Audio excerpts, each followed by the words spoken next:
This week on People, Passion, Power, we've got two-time Super Bowl champion, Washington Redskin Gary Clark on the show. And I am so lucky he spent about 45 minutes with me in the studio. And we talked about life. We talked about disappointments. We talked about Super Bowl wins. Did you know when he came to the Washington Redskins, he weighed all of 155 pounds? Can you believe that? By the way, if you haven't, for real, if you haven't subscribed to the show yet, please do so. The guest list is growing. You can do so right now. Just put a little subscribe button link, click right here. Like us, subscribe, do everything you can so we can keep the show going. Thanks for watching. It's just people, passion, power. Yeah. People. Got the people. I want to talk about when you were a kid. Wow. Take me back to childhood and your mentality as a youngster. I know you were athletic. I know you played multiple sports. How were you thinking as a young man? Kind of everything you just said. I mean, I knew at a very early age what it is I wanted to do. At 5.5, I told my dad I wanted to be a professional football player. And my dad was a man of few words, big man. He was not small like me. He was a big man. He's probably about like 6'4", about 260. He was a big guy. He could run like a wind. I mean, but he's a quiet man, thinking son, so to speak. But 5.5, I told him I wanted to be a professional football player.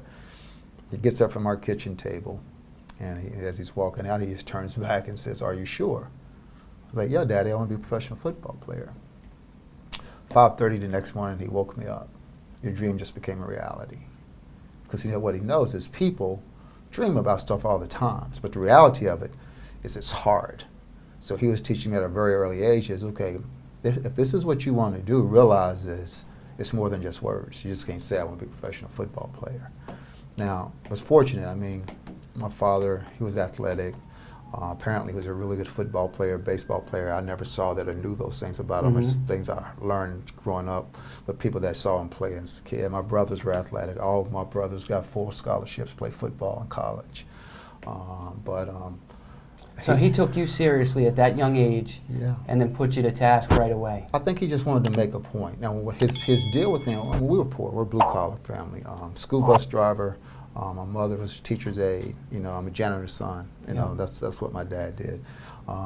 Basically, we lived paycheck to paycheck. Just kind of what it was. That my street was kind of that way, quite honestly.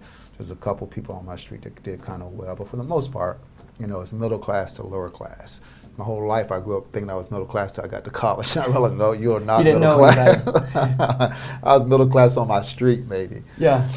But it was just something that you earn. He was like, if you do this, if you commit to it, then we'll support you.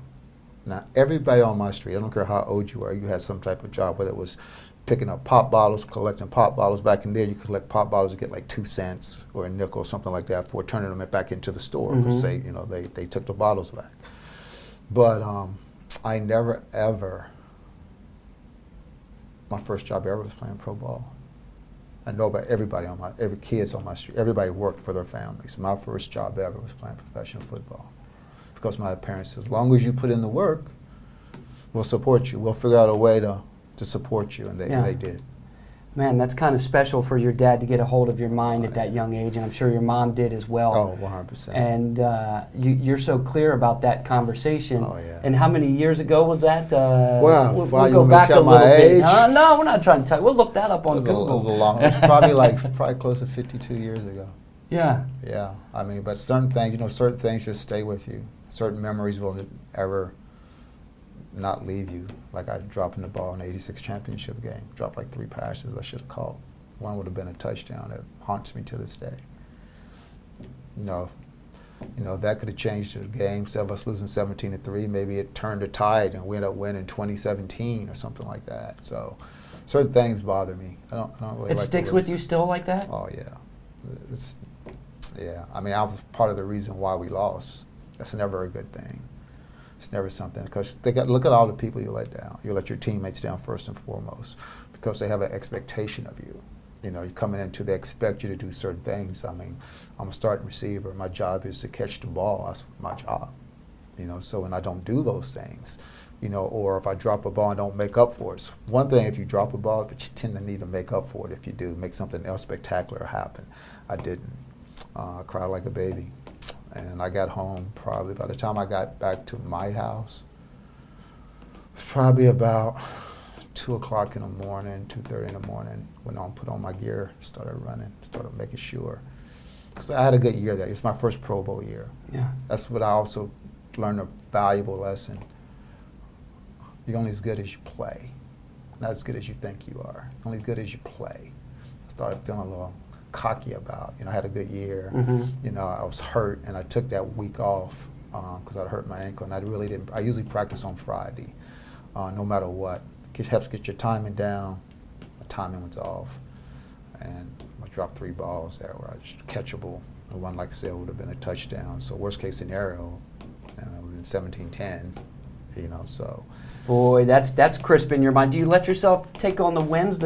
Gary, I got to tell you, you won 2 Super Bowls, man. You didn't do bad, okay? No, I love to win. I really love to win, but I really hate to lose. I hate to lose more than I ever like to win.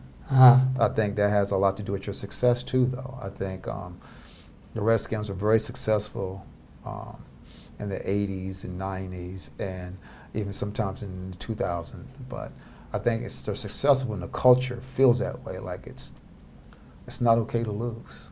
It's just not.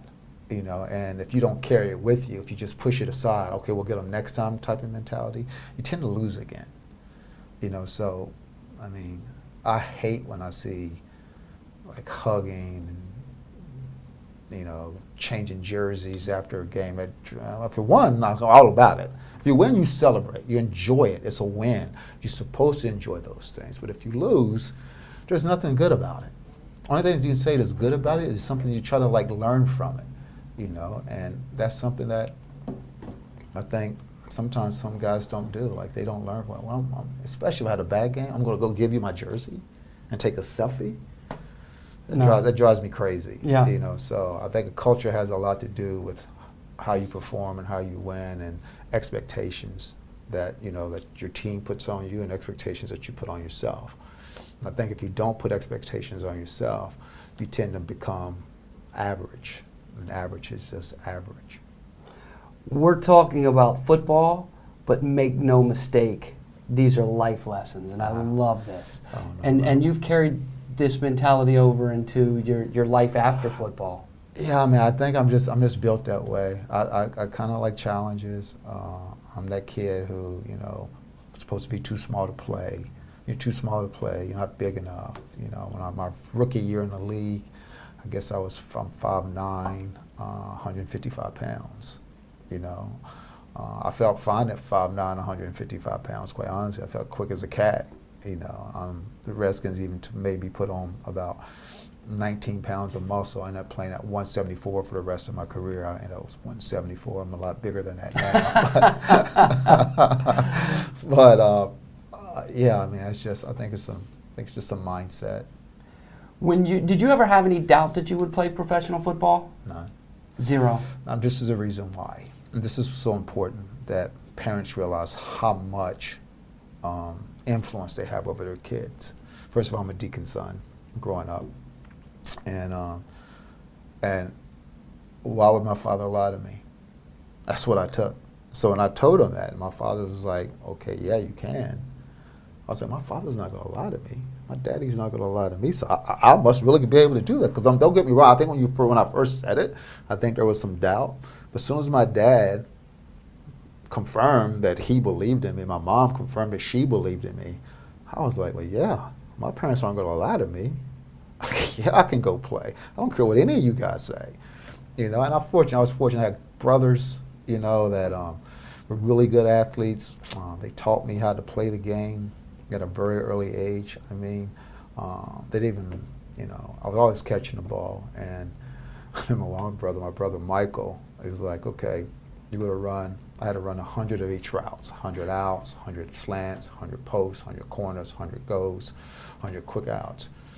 And then each side. But he wouldn't throw me. He said, you haven't earned the right to catch the ball yet. So as you do that over time, it's very boring.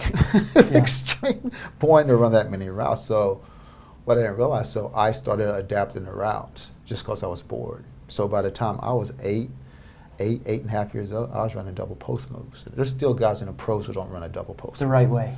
They just don't run it at all. They don't Yeah. even know it exists. Yeah. You cannot cover a double post move. I don't care who you are. You just can't. Shouldn't say can't. There's probably a few people that could, because they got you have to be extremely fast to be able to do that, because I'm making you move. I'm dictating how you move, and then I'm coming up. When you're going that way, I'm going that way, and I'm going that way at full speed, and you're going completely have to flip and catch up. So Darrell Green, Deion Sanders, those few of the guys back in my era that could probably still have a chance to break up that play, but it still would even be hard for them because I've tricked you. Yeah, you're gone. I made you think I'm going to be someplace that I'm not. Yeah, that's awesome. So when you left JMU, you went to the USFL, and the stop with the USFL, did you think that was the extent of your professional football, or you still had your eyes on something else? Well, no, I always tend to try to make smart decisions when I'm going anywhere. So even when I chose James Madison University to go to college, one of the first things that I looked at, and a lot of people just say, I want to go to a Division I school, I want to go to a Division I school, but what they should look at is, well, the guy that was playing receiver at JMU was a senior. That means I got a chance to play 3 years as a starter, maybe 4 years as a starter if I beat him out. But didn't matter. The pad guy, he was a receiver, and he was a senior, so why am I going to go to a school where the main guy playing my position is a freshman or a sophomore? If it's a sophomore, he's a guy that's 3 more years that he may be the guy and I'm just sitting watching. So same thing in USFL. I know the NFL wanted me to be a punt returner, kick returner when I first. That's how they had me for that, because I was an all-purpose guy at college. They had me vetted as being a punt returner, kickoff returner. Well, I want to play receiver. I'm a receiver. And I want to return punts, and I want to return kicks. I want to do it all. So in the USFL, I knew I was, because I was the first pick for the Jacksonville Bulls, and I was the 6th pick in the draft. So I knew my chances of doing exactly what I wanted to do would be, because I'm the first-round pick, and I'm the 6th pick in the draft. I only picked 5 people before me. Yeah, that was strategic. Yeah, I mean, I'm very, very understanding in that, and I wanted to do that, and it just happened to be, it was the best thing that ever happened to me, because I learned a lot going to the USFL, because there's so many, that was mostly pro players from the NFL that were there. Plenty of talent in the league. So I'm seeing that, and they was getting all the best talent out of college. The USFL, I mean, you name it, we got it. Like, if you look at the Pro Bowls after the USFL went away, look at the Pro Bowls over the next 4 to 5 to 6 years. Mostly USFL guys. Nice. Just what it is. Yeah. We was getting Reggie White, Steve Young, Kevin Bryant. We had all these great players that came out of that league, that we were on point. Lindy Infante was just a great offensive mind. I got to play every position in Jacksonville that a receiver could play. I played tight end, I played H-back, I played Z, I played Y, I played X. All great positions that'll learn you how to run routes from everything, and teach the way that he taught us to run routes. To this day, I think a lot of people should utilize that technique, because it was touch and go. No matter where you was on the field, you don't go until you touch the person and go. That was just brilliant philosophy. And I utilized when I first came to Washington and threw all of them off. They had no clue what I was doing. It was like, while you're running, I was like, well, first of all, because it works. Right. At the end of the day, I've just never been traditional. Like, if I'm running an out route, that means that the quarterback's timing. He's going to take, say it's a 15-yard route, he's going to take a 5-step drop, and he's going to throw to that spot. I just got to be to that spot by the time he drop backs and throw, because he's not looking at me. If he's looking at me, then I'm already covered. So he's dropping back, turns, throw. So I may come all the way over here, but as long as I get back here, when that clock goes off, I'm here where he thinks I'm supposed to be, I'm good to go. It took a while. It took a while for the coaches to kind to accept that, because I'm not really running completely what they want me to run. Sometimes I would, sometimes I would change it.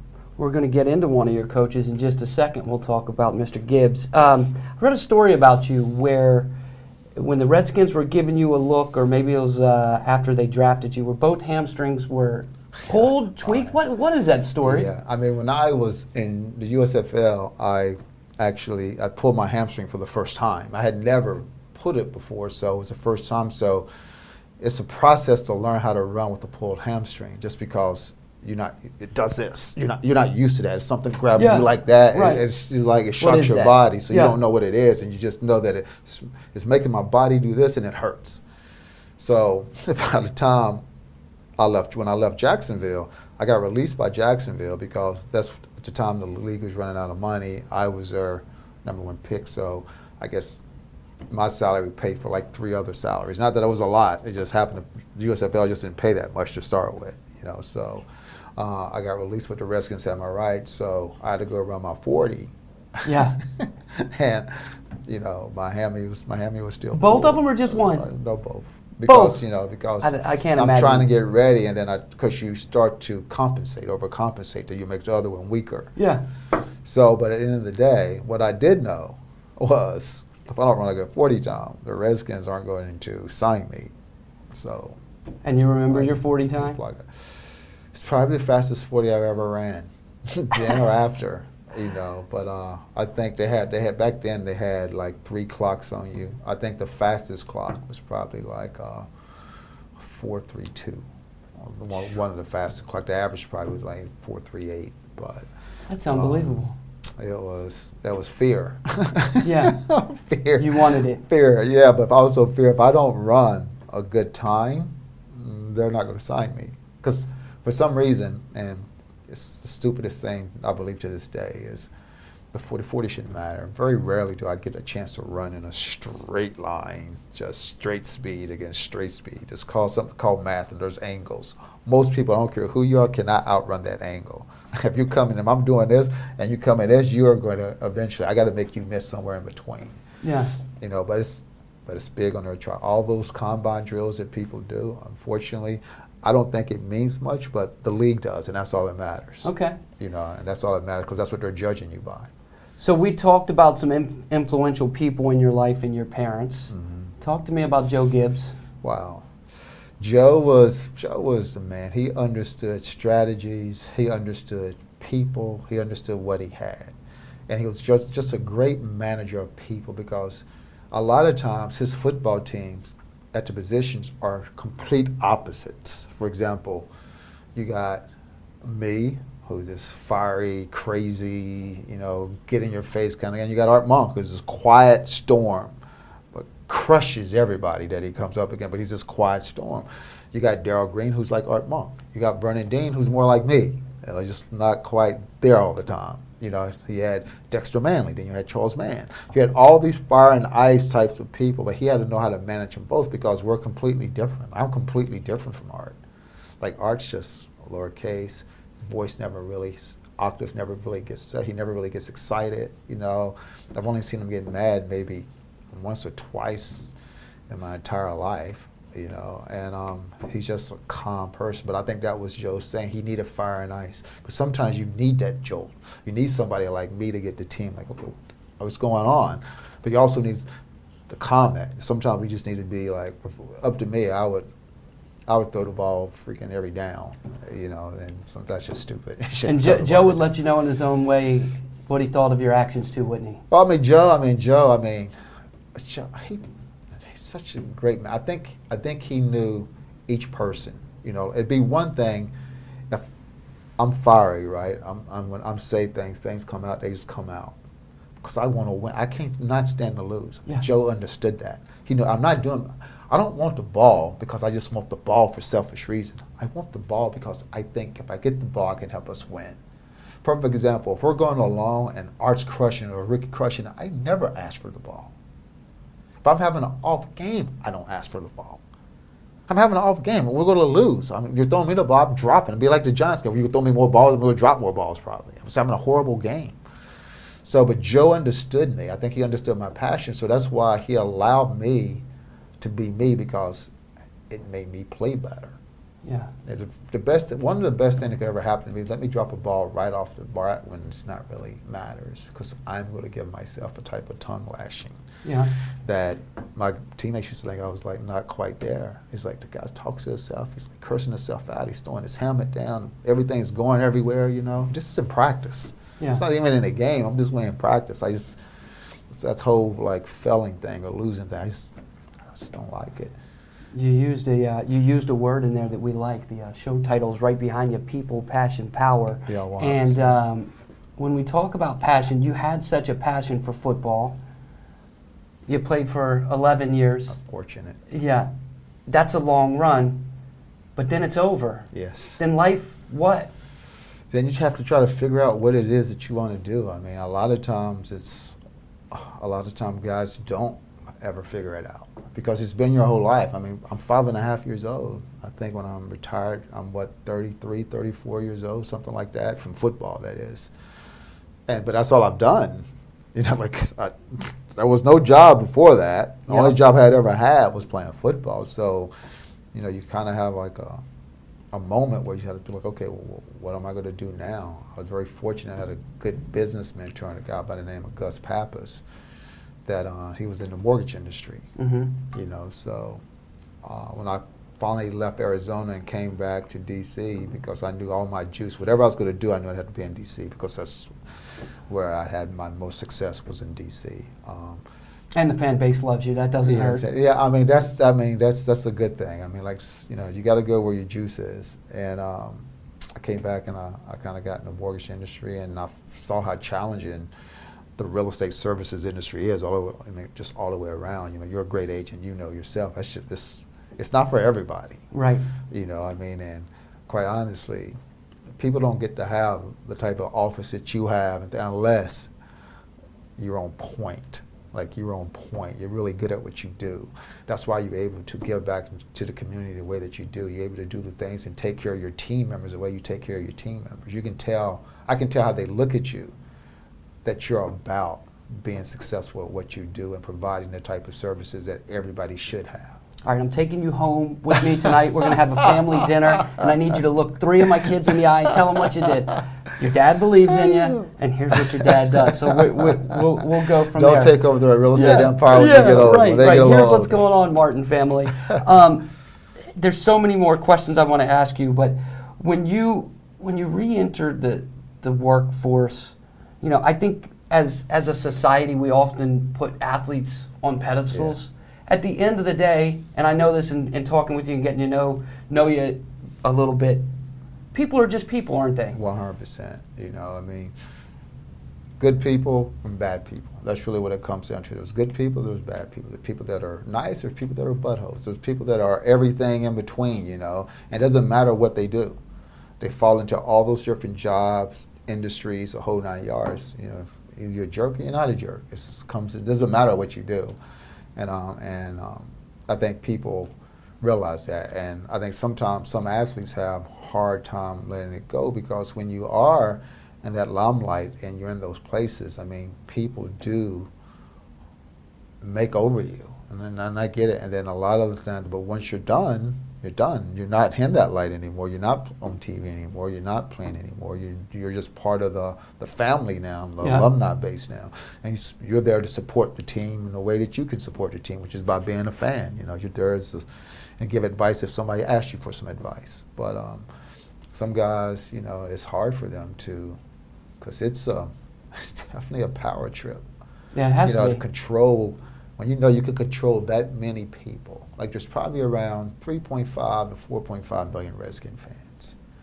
So to know that if I drop a ball or catch a ball, I can control what you say about me, how you feel about me, you love me, you hate me. That's a lot of power to feel, to have.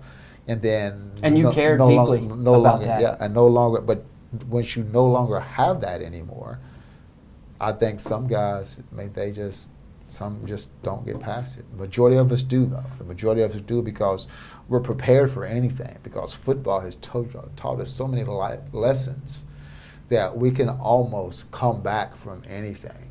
The best thing about an athlete is if you put them against a wall, once it hits the wall, he automatically goes forward.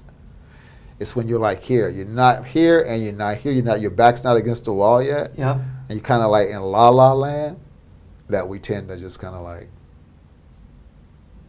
but once we're there, we're automatically pushing out. You're gone. Yeah, we're pushing back out then because we're kind of built that way. We're built to like, at the end of the day, to succeed. You know, and it's disappointing when we don't. And I think sometimes there's guys that take it even harder than me. Yeah. You know, and unfortunately, guys that take it harder than me, sometimes they just take it to the next level that nobody should take it to.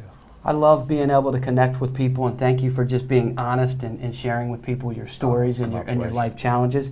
You ever go into slumps in life? You ever have anything that? You know what? I think we all may have like a little slump, but I'll see something. It's not necessarily a slump that I'll have because I think problem solving. My dad also. I love my dad. He was like, make sure you're always the smartest guy in the room. You may not go into a room being the smartest guy in the room, but before that relationship is over, make sure that you're the smartest guy in the room. It means do your work, do your homework at the end of the day, you know. Be strategic about what you do. It's very important that you have a strategy and you just don't react. Reactionary, you know. So reactionary, the only time you get away with that if you practice something so hard that you naturally react a certain way to offset something, but for the most part it's not. And so I was just very, very blessed that I'll see something that snaps me right out of it. For example, I have a good life. Whether I do anything else with my life or not, it's been a good life. I got 5 beautiful kids. I'm very fortunate that, you know, I've had a great football career. You know, I've done more things than most people ever get a chance to do. And then I'll feel sorry for myself. Say something not going well work-wise. You know, you're a real estate professional. We hunt what we eat. Yeah. We hunt it first. You know, it's just we don't get a check every 2 weeks. Yeah. You know, we have to find it.